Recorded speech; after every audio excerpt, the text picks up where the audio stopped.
the physical image, and the law, statutes, and commandments were wiped out. The Lord was crucified here in America. Okay, so let's go back to Deuteronomy 28, so you brothers can see this. All right, and it says, "And the Lord shall bring thee into Egypt again." So meaning we go come back into Egypt. Okay, bondage again with ships, and it's a common knowledge that the so-called Negro was brought into slavery on slave ships. But there's not a common knowledge that, well, let's get Joel 3 real quick. Well, no, let me show you this, okay? It's not common knowledge that the so-called Native American and the 10 tribes or the 9 tribes were brought over here in slavery. And this book will explain why. This book is called The Indian Slave Trade: The Rise of the English Empire in the America South. All right, it's by Professor Alan Gallay. Okay, so we will get a few points out of here. You can go to Amazon and look inside the book, and go to page 299.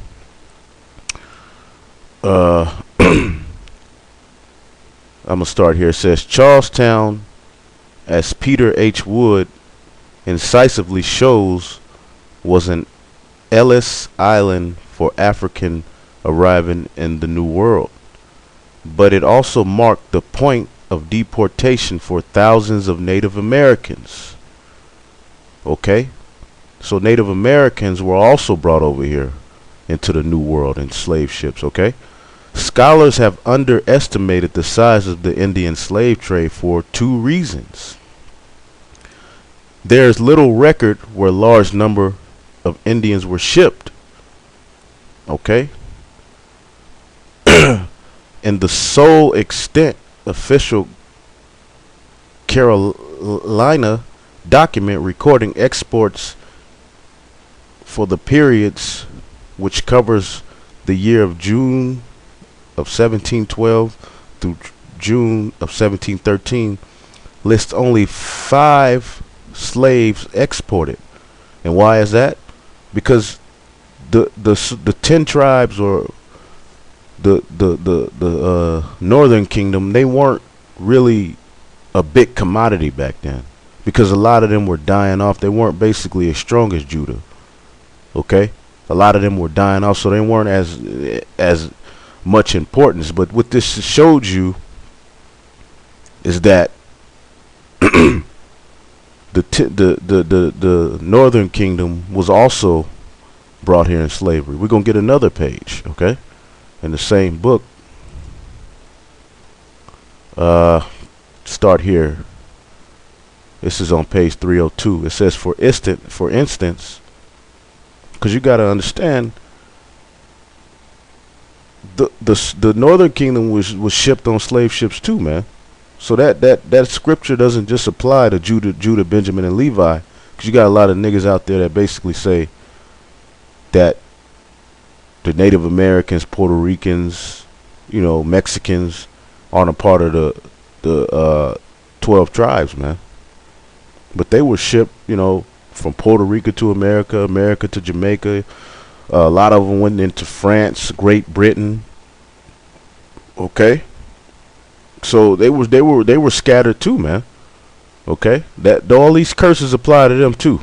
Okay, so it says, this is on page 302. It says, for instance, in 1715, the Royal Anne, which is a slave ship, the name of a slave ship, arrived in New York with a shipment of Indian and black slaves. You see that? The number of blacks was recorded because Esau bound the so-called Negro, Judah, Benjamin, Levi slave to be of more importance, meaning we can, survive in heavier and more fucked up conditions. But the 10 tribes, the Native American, the Indian tribes, they were basically, a lot of them were dying off. The Lord just made it like that. You know what I'm saying? It's an order to things. Some tribes stronger in certain, certain points, for certain, prophecies to be fulfilled. All right. So it says the number of blacks was recorded, but not the number of Indians. Royal officials were very interested in the number of Africans, which we know the Africans really is the black, it's the Hebrew Israelites, man. Salakia, not black Hebrew Israelites, but the Hebrew Israelites, Judah, Benjamin, and Levi. We aren't Africans, okay? We're Hebrew Israelites from the tribe of Judah, Benjamin, and Levi, okay? All right. Now let me say this too, to explain why we call the northern kingdom the 10 tribes, when they, basically Levi was a part of that too. You always had to have a priest. That's why in 2nd Esdras, the 13th chapter, it says those were the 10 tribes, okay, from the Assyrian captive. There was always some Levites with them.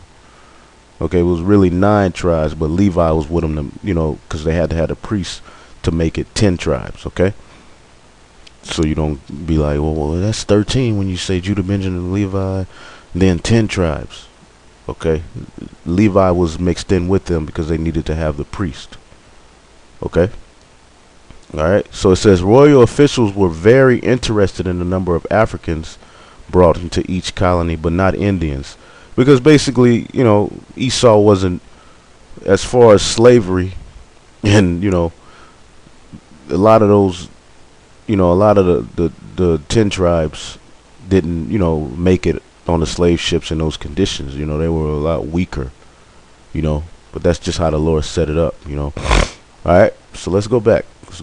So that proves, all right, in Deuteronomy 28:68, the Lord shall bring thee into Egypt again with ships, that the that's not only applying to the Judah, Benjamin, and Levi. Okay, there's various other books and things we could have brought out on that, the Native American, but this is that was basically the point, on that. Okay. It says, by way whereof I spake unto thee, thou shalt see it no more again. What is that talking about? That's talking about our Holy Land. Let's prove that. That's talking about Israel, Jerusalem, man. All right. Let's get Jeremiah 22. I'll start at 9. All right. Jeremiah 22:9. Then they shall answer, because they have forsaken the covenant of the Lord their God, and worshipped other gods and served them. Weep ye not for the dead, the dead Israelites, neither bemoan him, but weep sore for him that goeth away. For he shall return no more, neither see his native country. What is our native country? That's Israel. So the Lord basically, the average Negro, West Indians, Haitian, Puerto Rican, Native American, Mexican, we haven't been back to see our native country. You got certain, niggas who go back and think that, they're going to somehow be delivered out of there, but that land is going to be destroyed. But that's proof right there that we ain't going to see our native country. We ain't going to see our land no more, man. So that's what it means here when it says, by way whereof I spake unto thee, thou shalt see it no more again. Meaning, when we get over here to America's west, north, south, north and south and Central America, we wouldn't see, our land again. All right.